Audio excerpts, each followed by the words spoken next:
Uredba o zelenem javnem naročanju je v uporabi že kar nekaj časa, oziroma je bila prvič objavljena konec leta 2011, čeprav je pa potem v letu 2012 bila novelirana priloga 7, ki se nanaša na temeljne okoljske zahteve za stavbe. In ravno v tej prilogi bi želel danes pregovoriti in nekako tudi podati priporočila za uporabo nekaterih določil, ki so v sami smernici navedena. Zelo pomembno se mi pa na samem začetku zdi, da bi razumeli, kaj je pravi namen uredbe. In stavek v 2. členu uredbe zelo lepo pravi, navajam: namen te uredbe je zmanjšati negativen vpliv na okolje z javnim naročanjem okoljsko manj obremenjujočega blaga, storitev in gradenj, ter dajanje zgleda zasebnemu sektorju ter potrošnikom. To je v bistvu tudi nekako tisto glavno, kar bi želel danes izpostaviti pri sami uporabi uredbe. Uredba še zdaleč ni popolna, ni dokončna, ampak podaja zelo dobro izhodišče za vse tiste, ki želijo vključiti v javna naročanja določila, ki bodo naredile stavbe bolj ljudem in okolju prijazne, predvsem pa tudi z ekonomskega vidika bolj učinkovite. Pa preden nadaljujemo, mogoče nekaj informacij glede samega začetka razmišljanja o energetsko učinkoviti gradnji oziroma okolju bolj prijazni gradnji. Danes je več ali manj vsem zelo dobro znano, da smo praktično že na nivoju našega planeta soočeni z spremembami, ki bodo prej ali slej še bolj konkretno vplivale na naše dnevno življenje. Omejenost naravnih virov, zelo intenzivne vremenski pojavi in seveda nenehno spreminjanje našega okolja, žal na slabše, je tisto, s čimer smo soočeni vsaki dan.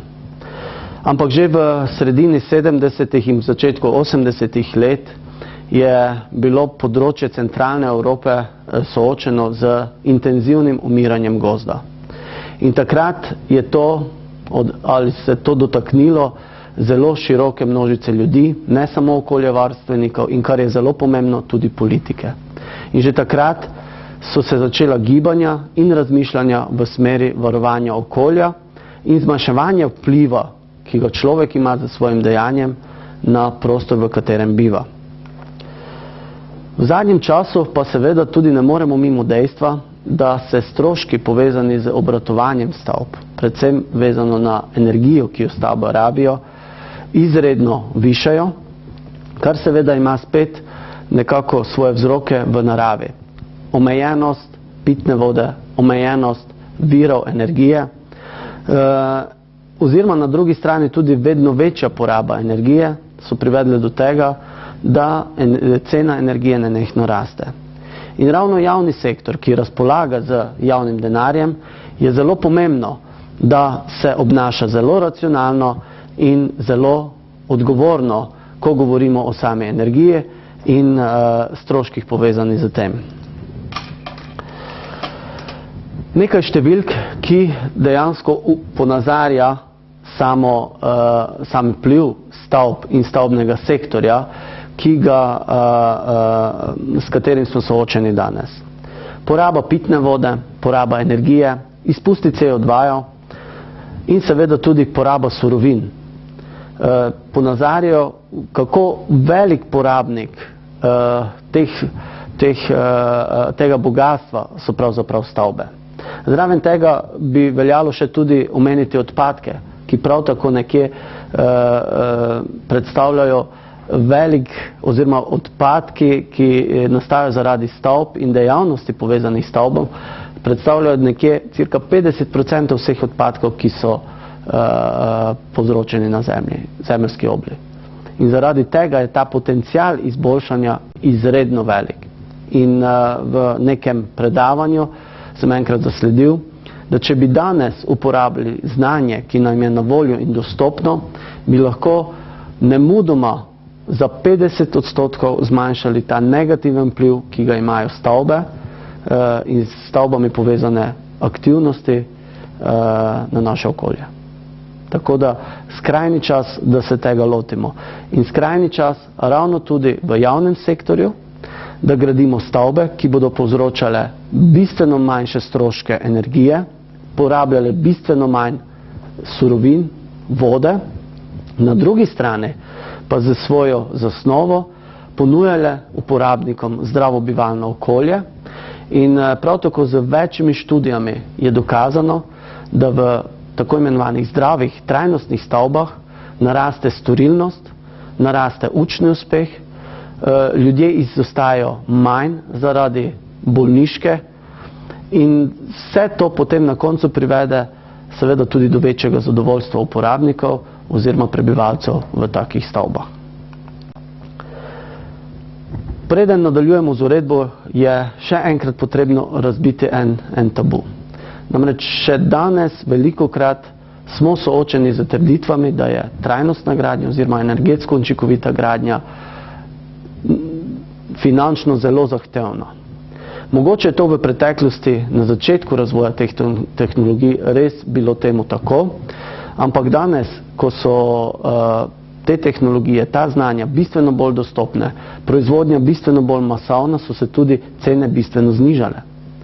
In analize so pokazale, da je trajnostna gradnja lahko dražja od 0 do 7%. Zaradi tega vsi ti argumenti o pretirano dragi stavbah ne držijo. Res pa da, smo velikokrat v našem okolju tudi soočeni z dejstvom, da se izkorišča ta trenutek in da se marsikatera cena napihne, neopravičeno napihne.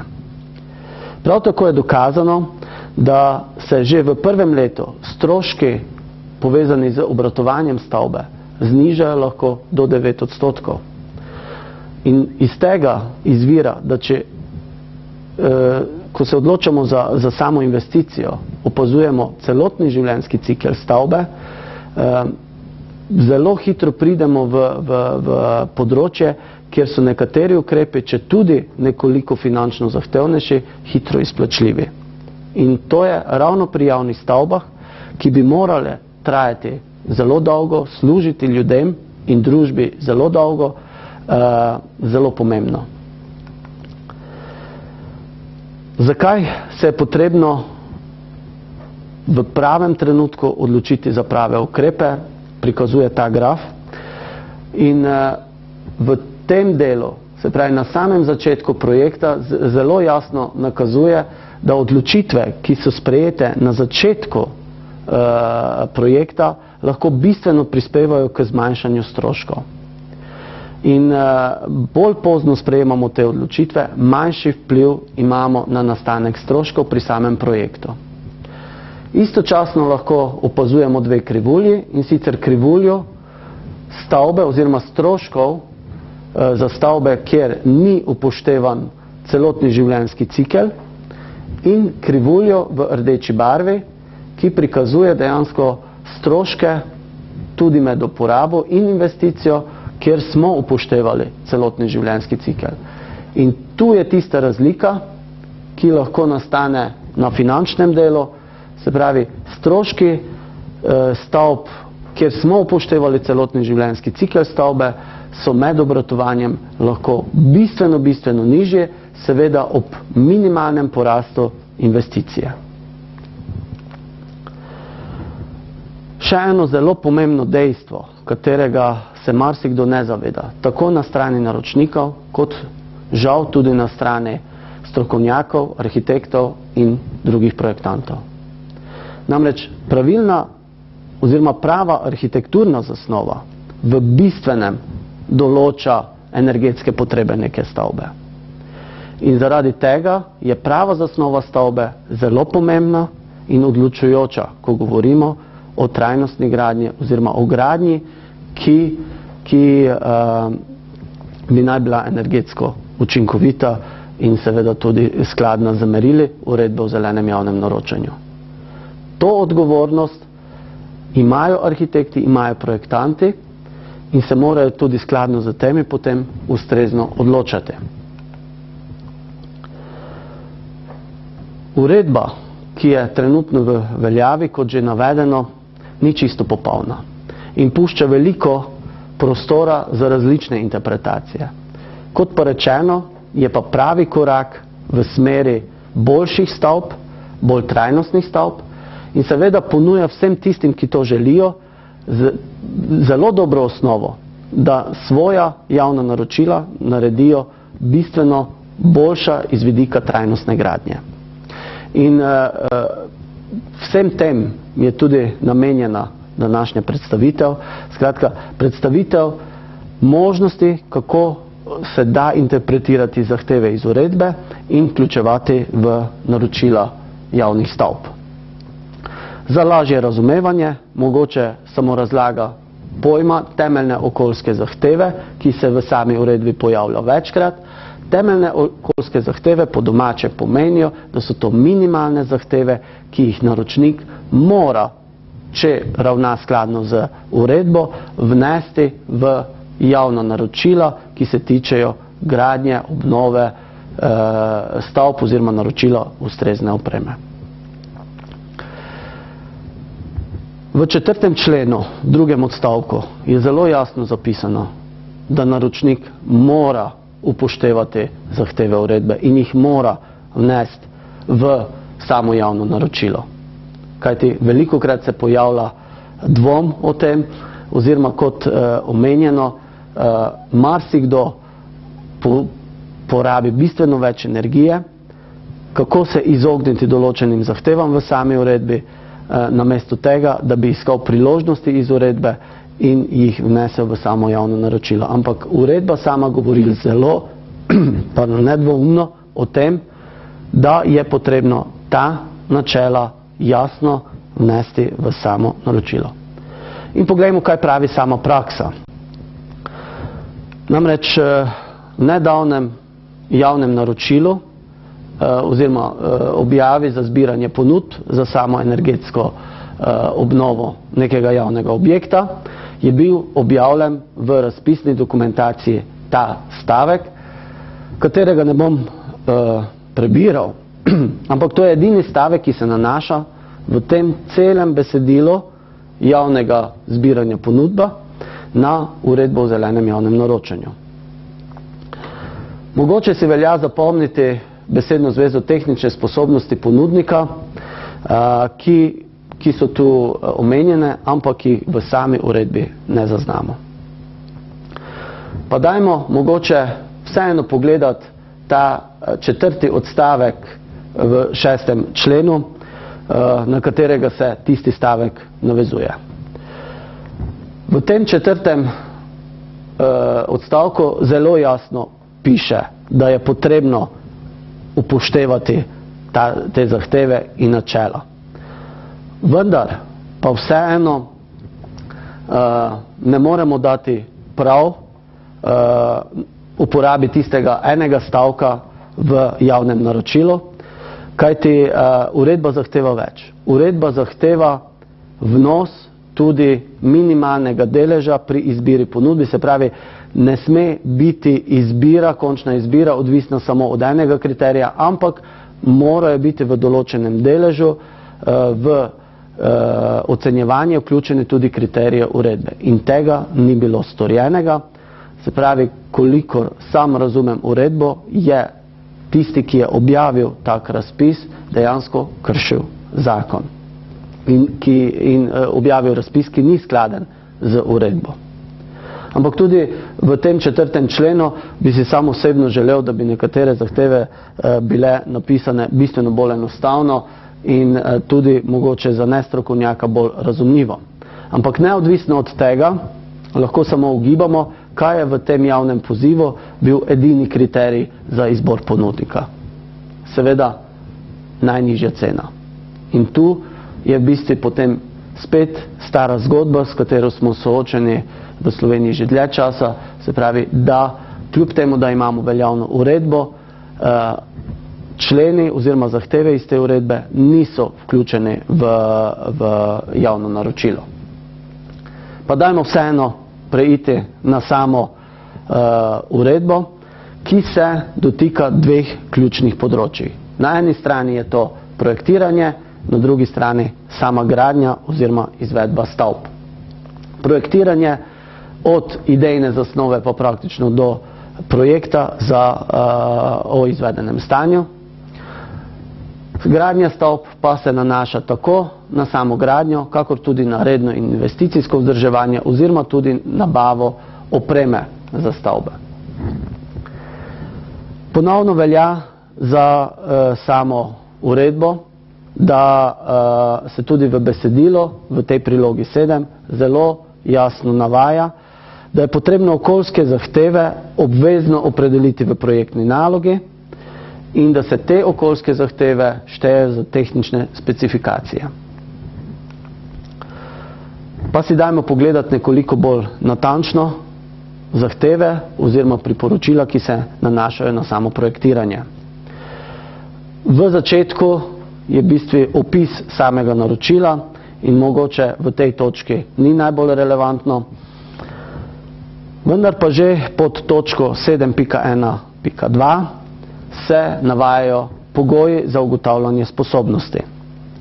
Skratka, te pogoje, ki jih tukaj uredba zahteva, so izpolnjeni strani vsakega projektanta, ki je v zadnjem času vlagal in pridobil gradbeno dovoljenje za kakšen izmed stavb, kot se jih dotika uredba za zeleno javno naročanje. Namreč zahteva, ki pravi, da je morala biti za stavbo izdano gradbeno dovoljenje, ki presega energetske parametre določene zakonom. Skratka, po domače rečeno, vsaka stavba, ki je prejela gradbeno dovoljenje, praktično ustreza tudi pravilniku učinkovite rabe energije v stavbah oziroma mora presegati minimalne vrednosti, ki so tam navedene. Skratka, je ta pogoj zelo hitro izpolnjen, vendar pa če se obnašam kot odgovoren naročnik, ki želi več, ki želi dejansko zgraditi stavbo, ki bo ekonomsko bolj učinkovita in ki bo seveda energetsko bolj sprejemljiva za sama javna sredstva, bi želel, da imamo nekatere zahteve nekoliko bolj jasno definirano, predvsem bi želel, da so reference zelo jasno navedene z kontaktnimi podatki, kjer si je lahko navedbe tudi možno preveriti. Predvsem pa bi želel videti morebitna dodatna potrdila, ki jih lahko prijavitelji na razpis prikažejo z področja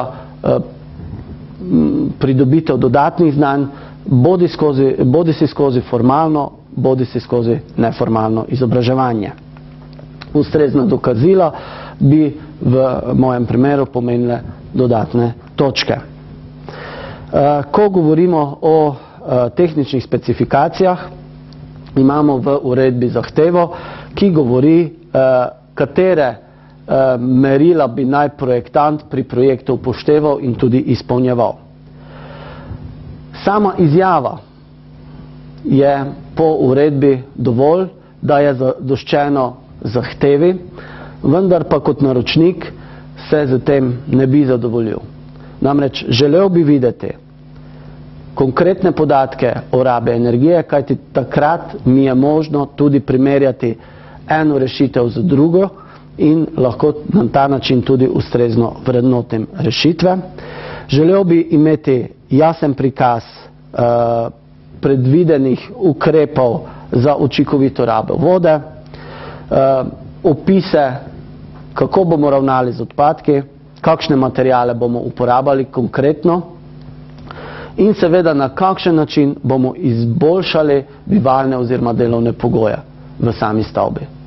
Kratka, vizavi izjavi, če naročnik zahteva več, bo dobil tudi več podatkov, predvsem pa bo na ta način projektant tu naložil nalogo, da že v zelo zgodnji fazi zelo jasno razmišlja o tem, kako narediti stavbo boljšo. Dodatno, odvisno seveda od faze projekta, bi bilo dobro zahtevati elaborat gradbene fizike oziroma izkaza energetskih karakteristik stavbe, računsko energetsko izkaznico, izkaz oziroma izračun, iz katerega je razviden podatek, koliko pitne vode se privarčuje z ukrepi, ki so predvideni, tudi seveda elaborat ravnanja z odpadki. Nekateri ti dokumenti so itak potrebni za pridobitev gradbenega dovoljenja, tako da na nek način to ne bi predstavljalo dodatnega dela projektantov. Bi pa samemu razpisovalcu podalo dodatne podatke in možnosti za izbiro pravega ponudnika. Naslednja zahteva oziroma člen govori o deležu lesa, ki bi se naj uporabljal v javnih stavbah. Namen zakonodajalca je bil spodbuditi uporabo lesa kot strateške nacionalne surovine, kar se mi zdi zelo prav, in odstotek 30% je dejansko možno izpolniti, vendar tudi verjetno odvisno pri katerem tipu stavbe. Pri nekaterih tipih stavbe je to možno izpolniti bistveno lažje kot pri drugih. Zaradi tega bi si bodoče zagotovo želel neko večjo selektivnost. Pri nekaterih zgradbah bi ta delež lesa lahko bil seveda tudi višje. Ampak bistveno pa je, da je zakonodajalec z dodatkom, kjer pravi, da je pa možno del lesa, ki je predpisan, nadomestiti z produkti, ki imajo ustrezno okoljsko deklaracijo, se pravi tipa 1 ali tipa 3, kajti zatem je zakonodajalec dal možnost industriji oziroma na nek način tudi spodbudil industrijo, da pristopi čim hitreje k razvoju novih, okolju bolj prijaznih produktov. Dokazovanja, skratka, podobno kot v prejšnjem primeru, je po uredbi dovolj izjava in tabelarični prikaz konstrukcije oziroma deleža, ki je predviden za les. Sam bi želel več, saj na ta način se mogoče tudi doseže lažja primerljivost rešitev. Popis konstrukcij je itak izhodišče za določitev volumenskega deleža, prostoninskega deleža, in potem v tem popisu zelo jasno označeni, kateri sklopi so predvideni za materijale iz lesa. Enako velja tudi za tiste materijale, ki bi imeli okoljsko deklaracijo tipa 1 ali tipa 3.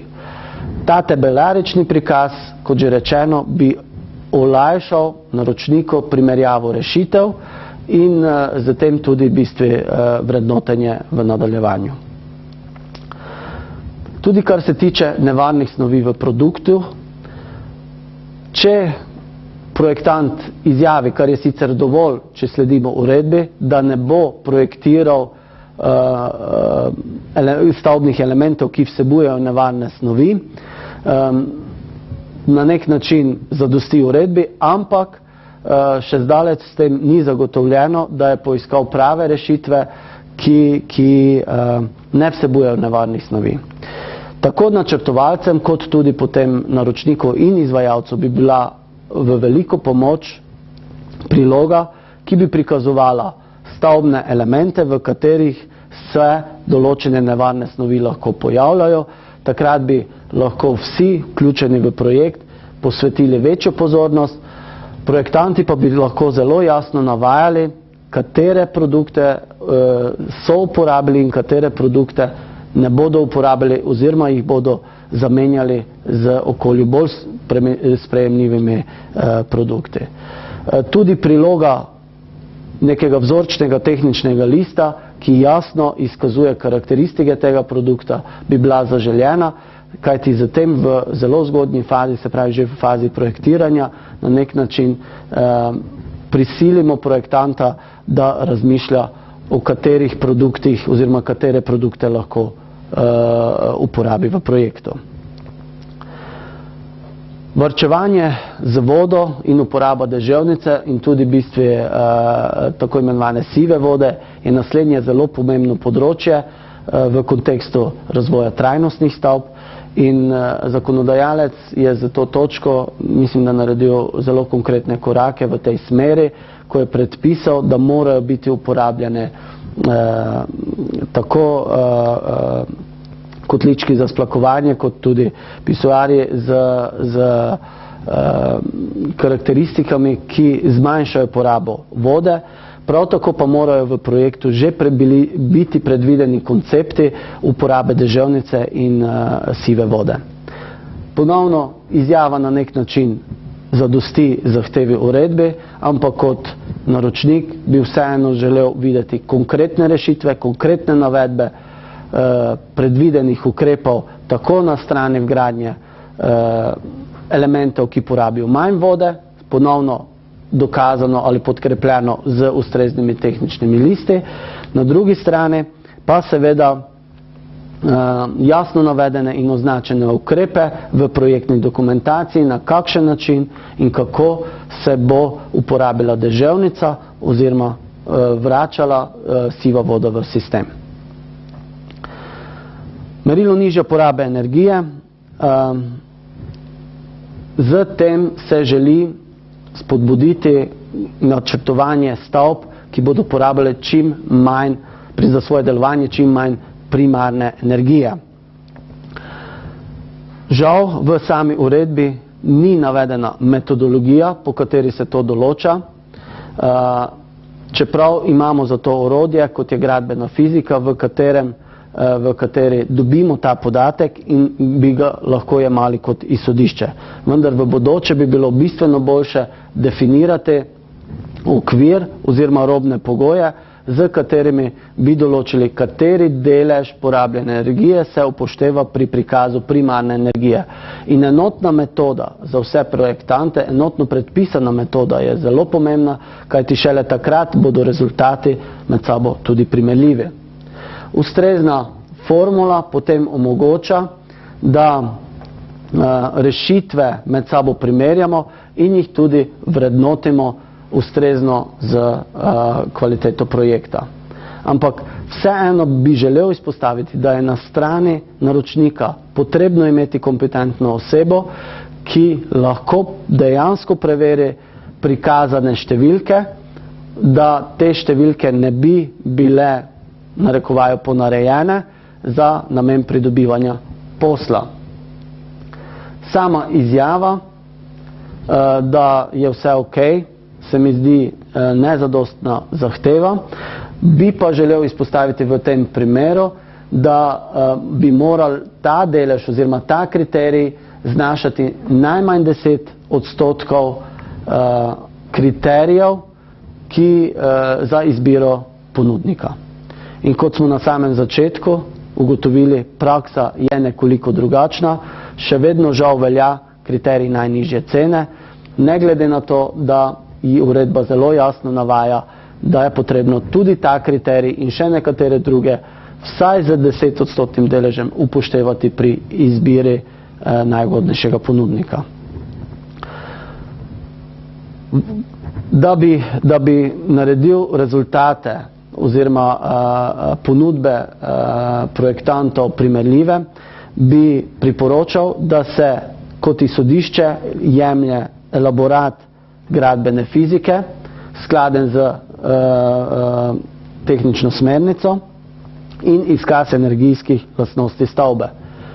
Zagotovo dobrodošla bi bila tudi računska energetska izkaznica in iz vseh teh dokumentov je mogoče povzemati potem energetske, se pravi podatke o potrebni energiji, jih pisati praktično v isti tabelarični prikaz in med sabo primerjati. Seveda pa to še ne pomeni, če tudi bi tam bile navedene številke, da je metoda pravilna in da so upoštevani praktično vsi parametri, ki se dotikajo te stavbe. Zaradi tega še enkrat priporočilo, da naročniki, ki dejansko želijo izboljšati kvaliteto svojih stavb, tudi z vidika energije, da vkolikor sami ne razpolagajo z ustreznim znanjem, da zato poiščejo zunanjo pomoč in svetovanje, da bi jim v tem segmentu pomagali. V tem delu uredbe bi zagotovo bilo potrebno tudi dodatno tolmačenje glede izračuna tega faktorja, kajti nikjer do sedaj, in opravil sem kar nekaj razgovorov z različnimi strokovnjaki iz tega področja, in ni bilo enotnega stališča o uporabi te formule. Merila za izbor, tudi glede same uporabe okolju prijaznih produktov, ki jih je možno reciklirati ali ki so iz obnovljivih virov, iz lesa ali iz drugih surovin, se prav tako lahko ali se mora uvrstiti v merila za izbor in ovrednotiti z dodatnimi točkami. Ponovno, kot že v prejšnjih primerih, je potrebno zelo jasno navesti, oziroma bi priporočal, da se zelo jasno navedejo konstrukcije in označijo tisti dele konstrukcije z ustreznimi volumenskimi deleži, v katerih so zastopani produkti, ki so prijaznejši do okolja. Tudi kar se tiče same pogodbe, sicer ni veliko dodati, ampak v sami pogodbi bi moralo biti zelo jasno navedene odgovornosti in posledice v primeru neupoštevanja zahtev iz uredbe. Da je tu na strani naročnika potrebno tudi imeti kompetentno osebo, ki lahko zelo nedvoumno določi, kateri kriteriji so izpolnjeni in kateri ne, je seveda samo razumljivo. Kot večkrat omenjeno, neke tabele, neke pregledi oziroma neke kontrolni listi bi bili zelo dobri, zato zagotovo je na strani naročnika v tem trenutku priporočilo, da si sam pripravi neke obrazce, v katere potem sami ponudniki vnašajo določene podatke, na drugi strani pa potem sam bistveno lažje preverja, ali so določeni kriteriji izpolnjeni in v kakšnem merilu so izpolnjeni. Skratka, to je mogoče naloga, ki bi jo zakonodajalec moral narediti že v prvem koraku, ampak predvidevam, da se bo zgodil v nadaljevanju oziroma nadaljnjem razvoju same uredbe. Kot začetku omenjeno, se drugi del uredbe nanaša na samo izvedbo in na izvajalca del oziroma izvajalca del v okviru gradnje stavb, potem rednega ali investicijskega vzdrževanja, oziroma se ta del nanaša tudi na nakup ali vgradnjo oziroma montažo naprav in proizvodov z manj negativnimi vplivi na okolje. Sam opis in pogodba je sicer sestavni del. Sam bi želel dodati, da bi priporočal naročnikom, da zelo jasno spišejo projektno nalogo in zelo jasno definirajo cilje, ki jih želijo z samim projektom doseči, da bi potem tudi že na samem začetku izvedbe del pogodbenemu partnerju zelo jasno navedli, katera so ključna področja, ki morajo biti izpolnjena, in seveda z pogodbo potem na koncu tudi definirano, kaj so posledice v primeru, da določene zahteve ne bodo dosežene oziroma izpolnjene. Zahteve naročnika morajo biti zelo jasno izražene, tudi preko projektne dokumentacije, in v bistvu zakonska zahteva je, da izvajalec sledi. Seveda pa izvajalca ne odvezuje obveznosti zraven sledenja projektni dokumentaciji, da tudi sam opozarja na morebitne pomanjkljivosti, ki glede spoštovanja uredbe o zelenem javnem naročanju, čeprav bi morale te zadeve biti zelo jasno definirane v projektih. Seveda pa se pojavlja vprašanje, oziroma je bistveno večji del prepuščen izvajalcu v delih, za katere ni predpisanega gradbenega dovoljenja in ni predpisane obvezne projektne dokumentacije. Zelo jasno so izražene zahteve glede določene produktne skupine predvsem kar se tiče barv in raznih premazov. Seveda tu je na samem izvajalcu, da poišče dobavitelje, ki bodo izpolnjevali te zahteve. Na strani naročnika pa je seveda pomembno, da pridobi dokazila v obliki tehničnih in varnostnih listov, ki zelo jasno izkazujejo, da so uporabljeni ti materiali.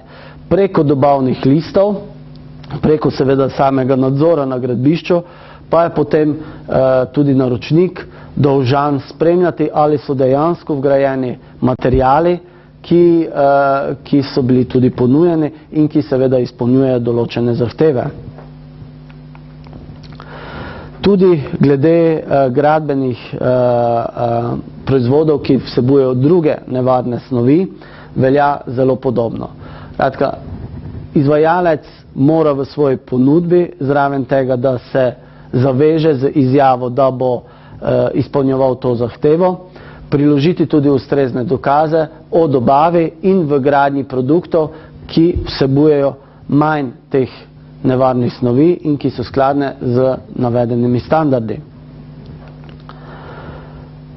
Zelo pomembno je pa tudi to določilo, ki se nanaša na vgradnjo certificiranega lesa, se pravi lesa iz zakonitih virov. Tukaj sta predpisana dva certifikata, in sicer certifikat oziroma potrdilo FSC ali PEFC. Žal do nedavnega, vsaj po mojih informacijah, teh certifikatov oziroma lesa z temi certifikati ni bilo možno pridobiti iz slovenske proizvodnje, ampak v teku so postopki, da bi tudi slovenski les bil certificiran in pridobil ta certifikat, kar seveda odpira popolnoma nove možnosti. Pomembno pa je izpostaviti, da se naročnik, vkolikor ima namen dejansko uporabiti les iz zakonitih virov in tako kot je zahteva sama uredbe, da mora ali pa da bi moral, da bi bilo dobro zraven navedenih certifikatov zahtevati tudi potrdilo, ki dokazuje, da dejansko les prihaja iz kontrolirane pridelave. Namreč iz prakse je znano, da je marsikateri ponudnik kupil neko manjšo količino certificiranega lesa, ga potem dobavil na gradbišče, se izkazal z certifikatom za les, čeprav velik del drugega lesa pa ni bil certificiran. Zaradi tega z tako imenovanim certifikatom Chain of Custody, se pravi verigo sledljivosti, je možno dokazovati, da je ves na gradbišče pripeljan les iz točno določenega vira. Bistveno bolj kot to pa je seveda pomembno dejstvo, da tudi v Sloveniji proizvajalce lesa čim prej pristopijo tej shemi certificiranja lesa, da pridobijo te ustrezne certifikate in da bo dejansko mogoče vgrajevati slovenski les, to, kar je dejansko tudi bil namen same uredbe, se pravi spodbujati proizvodnje in vgradnje slovenskega lesa. Zelo podobno velja tudi za vgradnjo naprav za varčevanje z vodo. Ustrezna tehnična dokumentacija mora potrjevati in izkazovati, da je vgrajena oprema dejansko po svojih lastnostih takšna, kot jo zahteva sama uredba. Tukaj pa v bistvu naletimo na eno težavo, s katero so soočeni izvajalci in ki jo dejansko ne morejo niti izpolniti. Namreč sama uredba govori v tem delu, da bi moral ponudnik zagotavljati, da bo najkasneje v 2 letih od začetka uporabe stavbe zagotovil doseganje načrtovane porabe energije in vode. Namreč tega ne more poenostavljeno rečeno nihče, kajti dejanska poraba energije in vode je odvisna od številnih robnih pogojev. Na eni strani od klimatskih razmer, mila zima, ostra zima seveda povzročita ob istem obnašanju uporabnika različno porabo energije, na drugi strani pa seveda, če dodamo še faktor uporabnika, ki seveda se lahko v isti stavbi obnaša zelo različno, enkrat bolj zrači, drugič manj zrači, enkrat ima termostat nastavljen na 21 stopinj, drugič na 23 stopinj. Če tega ni možno kontrolirati in največkrat to ni možno, se pravi, izvajalec ali ponudnik ne more garantirati to porabo. Bi pa vsekakor bilo dobro, da je predpisan monitoring, ki zagotavlja, da bo vsa tehnična oprema in celotno delovanje stavbe v naslednjih 2 letih dejansko optimizirano in s tem povzročalo minimalne stroške obratovanja, seveda ob maksimalnem ugodju.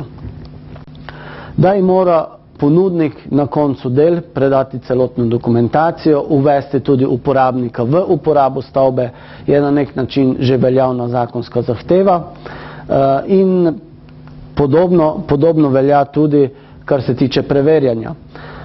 Preverjanja kvalitete, tudi zrakotesnosti, zakonodajalec sicer ni jasno navedel, kakšne parametre, kakšne vrednosti naj dosega zrakotesnost, ampak na naročniku je in seveda tudi na sodelujočih projektantih, da jasno določijo, katere zahteve želijo na projektu doseči in potem tudi izvajalec mora te zahteve oziroma da je izpolnjuje te zahteve dokazovati z izvedenimi meritvami med in ob koncu izvedbe objekta. Se pravi, velikokrat tudi, na to bi želel upozoriti, ni dovolj izvajati meritve samo na koncu, ampak zelo pomembno izvajati tudi meritve in kontrolo kvalitete med. Namreč marsikaj na koncu dokončanja izvedbe stavbe ni več praktično možno popraviti. Seveda tudi, kar se tiče same pogodbe in obveznosti, ki iz tega izvirajo, obstajajo, mislim, da zelo dobri primeri, kako morajo te odgovornosti in ta odnos biti definiran, še posebej v primeru javnih stavb. Želel pa bi tudi v duhu uredbe izdati še eno priporočilo in sicer, da javni naročniki že ob pridobivanju ponudb za določeno opremo in naprave pridobijo tudi ponudbo za vzdrževanje teh naprav.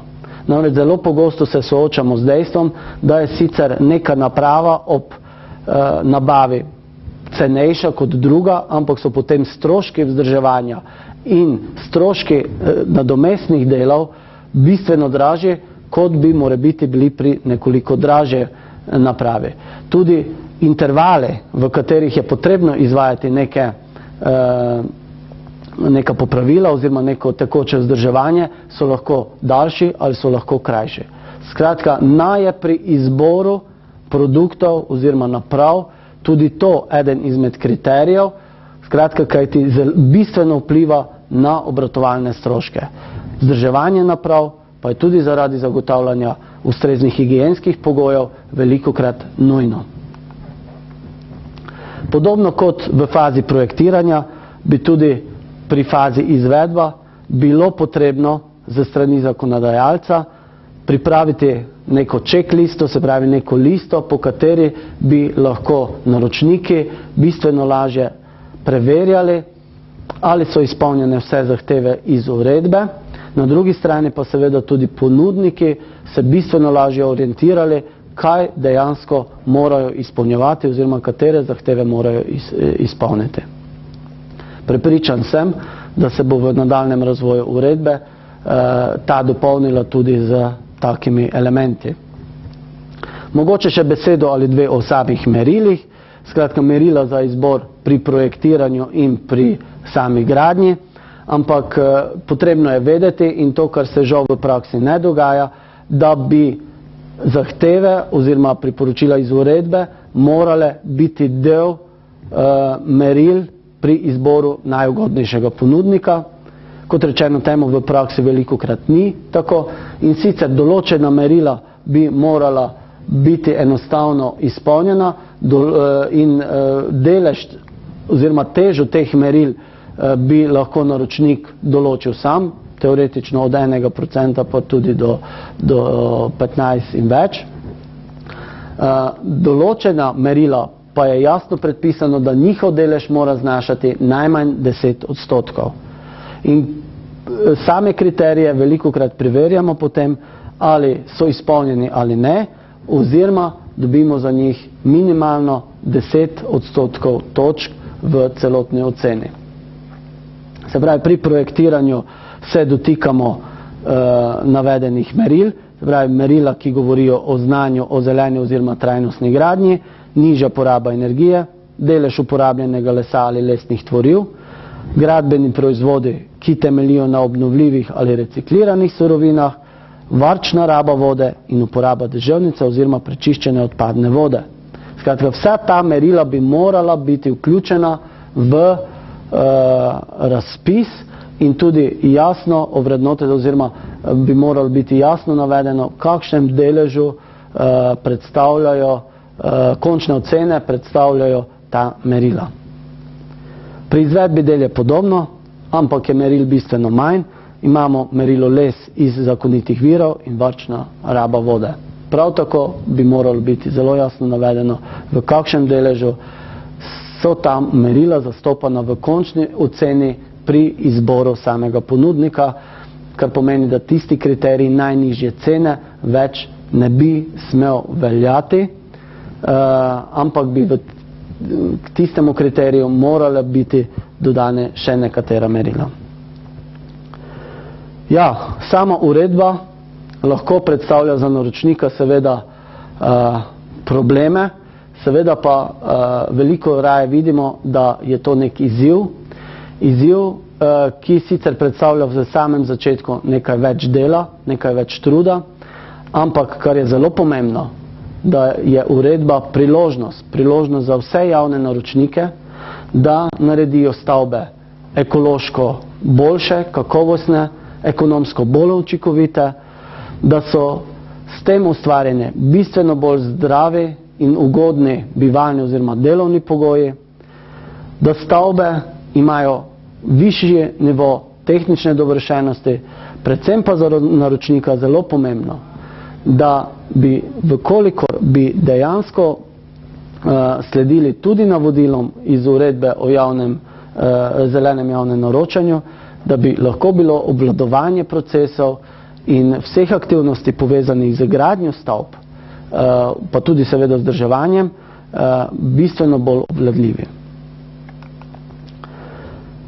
Na koncu se pojavlja vprašanje, ali si lahko privoščimo gradnjo takšnih stavb. Mislim, da to sploh ni vprašanje, ampak to je dejstvo. Se pravi, danes morajo javni naročniki ali bi morali javni naročniki zelo skrbno ravnati z javnimi sredstvi in seveda v tem duhu zelo skrbno naročati stavbe oziroma tudi druge storitve povezane z stavbami. Zato mogoče ni toliko vprašanje, ali si te stavbe lahko privoščimo.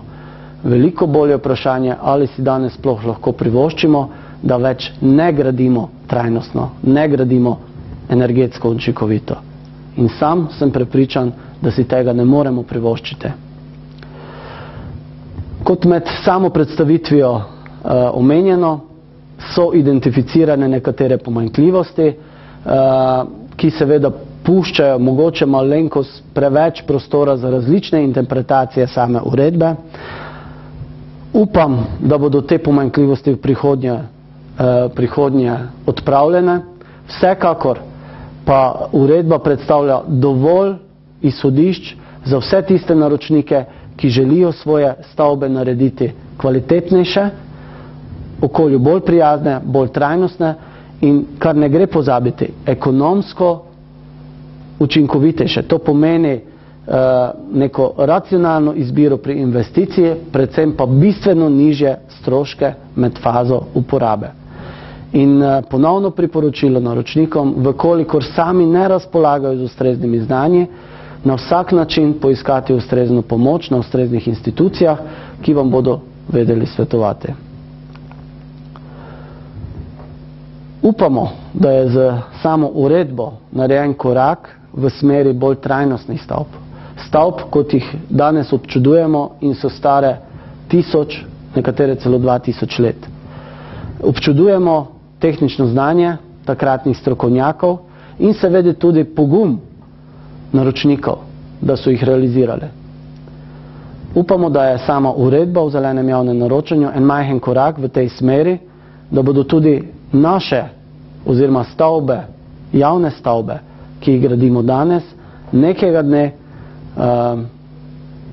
vredne občudovanja, da bo naša generacija znana po tem, da je začela graditi okolju in ljudem bolj prijazne, bolj trajnostne stavbe.